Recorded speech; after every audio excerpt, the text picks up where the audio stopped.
Hello, hello, hello, my darlings. How are you? Oh, I had a fabulous weekend. Did you have a fabulous weekend? All right, we're going to talk about it. I have so much to tell you today. Whew, I'm just tired from all the thoughts that I'm trying to hold in my head for you to have. I need to share with you. Okay, it's Monday, December the 18th, 2023. We're getting into Christmas time. We are just coming out of the Jewish New Year. No, not Jewish New Year, Rosh Hashanah.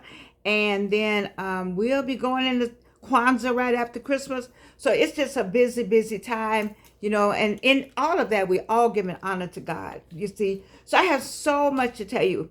But I want to start it with the read. I read every day. And the reading today was so in line with what I talk about that I read. I wanted to share it with you. Oh, yes, you like my new glasses. Fabulous.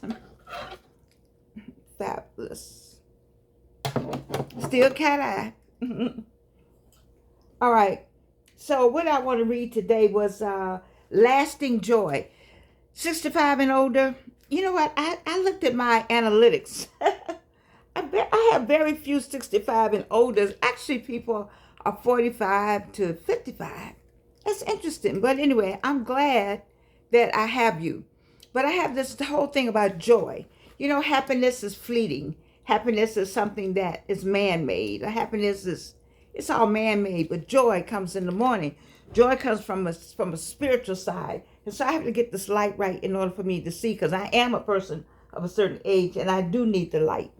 It says the fruit of the Spirit is love, joy, and peace. And what I wanted to read is God given joy is heart deep, and it doesn't depend on anything except God's presence in your life.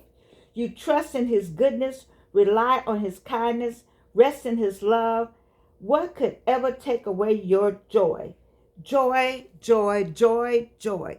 I'm wanting you to have joy in your life as we take this journey. And so I just wanted to read what I read this morning about lasting joy.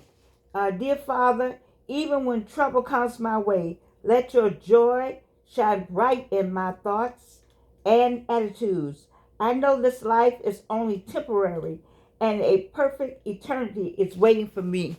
Amen. Amen. And so that's what I think about happiness. Happiness is temporary. It comes and goes. Happiness, when you're sad, you recognize happiness, and happiness recognizes sad. But joy, that's something that stays with you. Joy is that spiritual thing. So I have so much to tell you. So let's talk about on my community page. If you look on my community page for YouTube, you see where I went to the Clark Atlanta University Gala. It was at the aquarium, and you see I put some pictures up of the fish in the different places because it's an aquarium. All right, but we had a fabulous time. The food was delicious. I wanted to have one of those little plastic bags, and where you take the meat and the food and put it in plastic bag, eat it later. I just wanted to be like that. That food was so good. Oh my God, everything, broccoli even, it was delicious. So I want to thank the Clark Atlanta University president, Dr. George T. French, and the leadership team that put together this fabulous event. I think we all needed it. I do. I was thinking I didn't want to go at first, but Constance Booth and her husband. When I start talking about couples, let me talk about Constance Booth and Shannon. This man, it was a game, maybe it was a game, I don't know. But anyway, he wasn't going to the event because it was faculty and staff. We could bring somebody, but he did. He was said, "I'll bring." They live way past me, way out Camp Creek. They came and picked me up. I live in the Swats, and took us down to the aquarium. And then he drove all the way back home and waited for her to call and say, "We done." And then he came all the way back and got us. That's a shout out to Shannon. That's a shout out to men. That's a shout out to black men that nobody ever talks about. Okay, that brother said, let me take my wife, who was coiffed. She was fierce. How you drop your wife off with? He dropped her right on off because he knew. That would be the same way with me. That person could drop me off in a room full of men. And what I'm going to do, I'm going to go right. it was just, I loved it. I just loved it. I loved it. Anyway, we had an awesome time. So let me just tell you a little joke. So that was Friday. Why it took me to 3 o'clock Saturday to get up out the bed? What in the what? I mean, I got up and then I lay back down. So here's the joke. I think my daughter told the joke, so I'm gonna try to tell it in another way. Okay, don't let your, this for 65 and older. So don't let your 45-year-old body write a check that your 65-year-old body cannot cash. Okay, don't do that. So I let my blank body, 70, maybe my 70-year-old body, yeah, tell the I could not cash that check. Oh, y'all, I was TIDE. Now, in my defense, I heart, love, kisses to Oliver Hudson. We went to her celebration of life on Friday morning, so that might be why I was exhausted. But I had to go because that's Oliver Hudson, and that was Gwen, and I had to go to Big Bethel. I had to go, and so when I left there, I went to BJ's. When I left there, I went to the dollar store. When I left there, I came home and did a show. When I finished that, I went to the gala. So that might be why, I don't know. But I'm just saying. I'm going to get to today. I'm so excited. I just have so much to tell you. I'm just like, oh, I'm like a kid at Christmas. Well, it is Christmas. All right, so what's the next thing? Okay, so last night, how many of you looked at The Sound of Music? Oh my gosh. I know you get tired of The Sound of Music, but I never get, my daughter said, The Sound of Music is on. You know I was right there because I had, the cover's been gone. The cover's been gone. But you know I sing all the songs, right? You know I sing all the songs. Every time they get to the song, Climb Every Mountain, all of them. I got them all right here. So, but this is the thing. This is one of the last 2 years that I haven't cried. I cried every time the head mother, master of the nuns, she says before she sings Climb Every Mountain, she says, you have to live the life you were born to live. When she talks to Maria, I'm going to say it again. Because you all are distracted. Let me get you, come on back with me. You have to live the life you were born to live. Every time I heard this, as long as I've been looking at The Sound of Music, I've cried on that line because I have not lived the life I was born to live. I'm living it now, but I wasn't living it.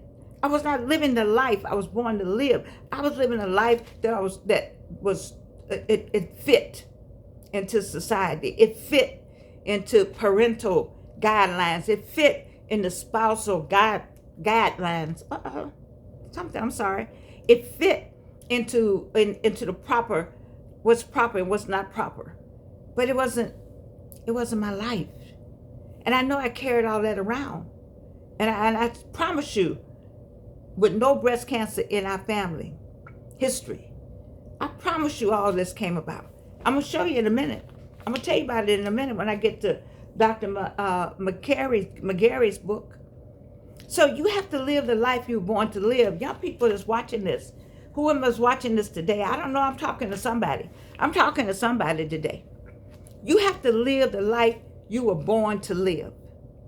And that's from the movie The Sound of Music. And then she sings the song, Climb Every Mountain. And I said, well, you know what? Every time she would sing the song, I would start crying. I would start crying because it says, climb every mountain. March, search high and low. Follow every byway, every path you know. You see, I didn't do that. Let me say it again. I like Reno. Reno will say for the somebody in the back, okay? Climb every mountain, search high and low. Follow every byway, every path you know. Climb every mountain, ford every stream, follow every rainbow. Follow every rainbow till you find your dream. Do you know how long it took me to get 9 songs up on Amazon? I had to wait for God to send the people in my life to get those 9 songs. I had to wait for Harvey Scales to meet him. May God rest his soul. So I can meet his connections. So I can go. That it had to be. I had to meet Danny Black back then so he could bring Tafasi, Jeremy Johnson. I had to meet Dr. Catherine Meeks so she can bring, I had his name, bring people to help me from the diocese. You see, I had to meet Alma Vineyard, Dr. Vineyard, so I can meet Nancy Westmoreland. I had to go teach down in Atlanta Metro so I can meet people to just give me encouragement. You see, you have to wait. God will send the people in your life because you have to follow every rainbow till you find your dream. You see? And so you have to live the life you were born to live. You are not living the life you're born to live. So guess what? You're retired now. Or you're about to retire. All right? And because of that, you get another chance. I got 2 or 3 chances. I'm on my last chance after my last chance. You know how you ask God to give you a chance after the last chance? He's giving me a chance after the last chance because look at me. Look at me. Here I am doing what he asked me to do. Now we know that we have used this book, Super Aging. I don't know these people. I don't get any money from these people. They don't know me. If I ring the doorbell, they go call the police and might shoot through the door. I don't know these people. But this book right here has helped us through our first set, Getting Older Without Getting Old. And it had 7 A's. Well, baby, let me tell you about the book we have now. We still with super aging, but this girl right here, I can't tell you. I'm gonna I got to start on it. I got to start on it, and then I'm gonna stop because we got to do this a little bit, just a little bit at a time. I need you to get this book and read with me, read ahead of me. The Well-Lived Life. The woman's 102 years old when she wrote the book. Come on. That's why I keep telling you all how much time you have. Stop thinking about, all you want to do is watch your watch. Look at that watch. And then when the time is up at that job, then get that watch they're going to give you. Put that watch on because you're going to need it for all the things you're going to be doing. Don't throw that watch in the drawer. All of you who got a watch from your job, go and get that watch out. Put a new battery in it because that's the watch that's going to take you further and farther. Okay? Okay, so let's go here. Most people think that this woman is a medical doctor. She married a medical doctor. Her sister was a medical doctor. Her mother and father were medical doctors, and she was raised basically in India. Okay. Most people think that the role of medicine is simply to promote physical well-being through putting a stop to whatever ails us. Listen to what I'm saying now, because wait for it. Wait for the next line. Most people think that the role of medicine is simply to promote physical well-being through putting a stop to whatever ails us. So you go to the doctor, this ache, that ache, I need help, please help me, needs help. Look what Doc says. Wait a minute. She says, yet the greater aim is to create a suitable, healthy environment, the body, in which the soul can fulfill its purpose. Ooh, I have never heard anything like this till I opened this book. This woman is saying, okay, you got to have some medicine. You got to have something. Keep the body going, all right? You got to take some pills maybe. You got to get the body going. And you say, I got to get the body going because I got to go from the front room to the back room. I got to be able to drive my car. Oh, that's good. But that's not what Doc said. That's what Doc says. No. She says, I'm so excited about this. I might lose all of you all because I'm just stuck on this now. She says that the greater aim is to create a suitably healthy environment for the body so the soul can fulfill its purpose. Each of us came here to do something. I told you that. I've been telling you that. You know what God told you to do. You asked to come here. You said you could do it. Have you done it? You know what you're supposed to be doing? You know, stop lot. Let me tell you. Where is it? I'm looking at the man in the mirror, woman in the mirror. You can't lie to this person. George, I can't. Mm-mm. You can lie to your friends, everybody. I lied for years in terms of just supposed to be happy doing stuff. You know, but one thing, I had a child. So I couldn't be playing with that now because she didn't ask to come here. She asked to come here, but she didn't ask for me to just abandon her, go off with my dreams and whatnot.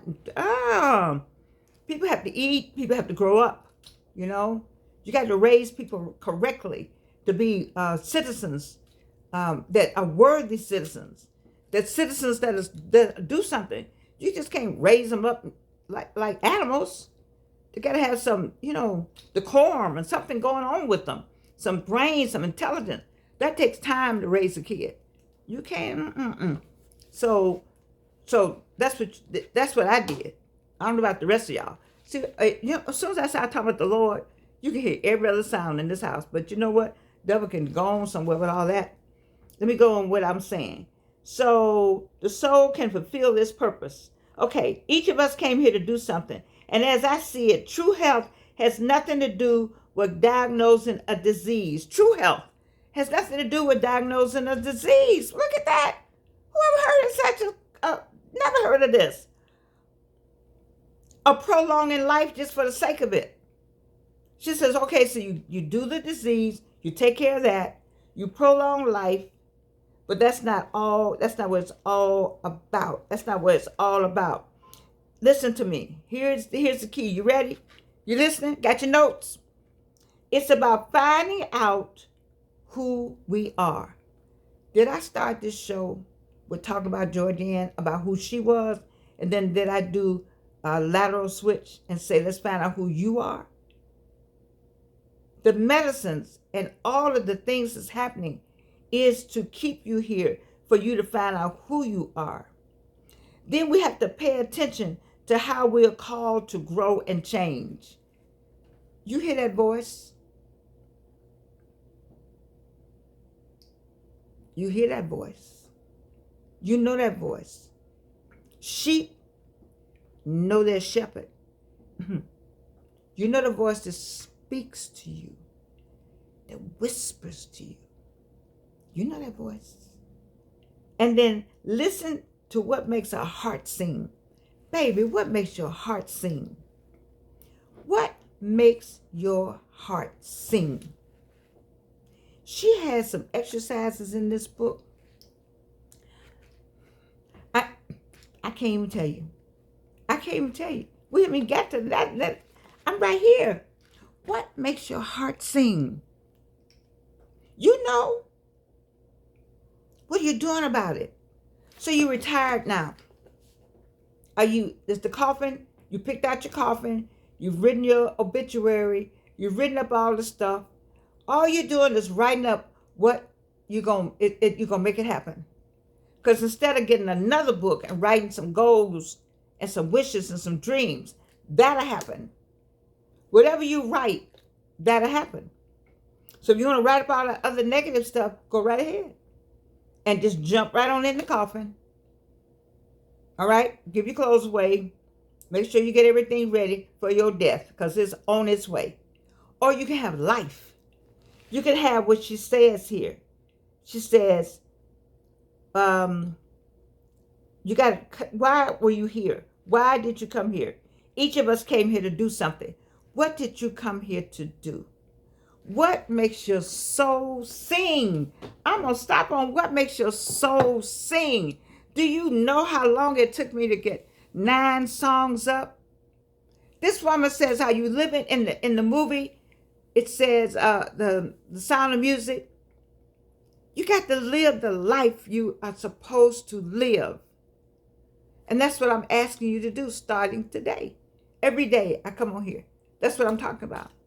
Now, I got my own flaws. We all got flaws. So what? We're not perfect, because if we were perfect, then we wouldn't be who we are. But what is a perfect match is when you come and meet you. and decide that you are going to do what you were supposed to do when you agreed to come here. I love you, and you can't do anything about it.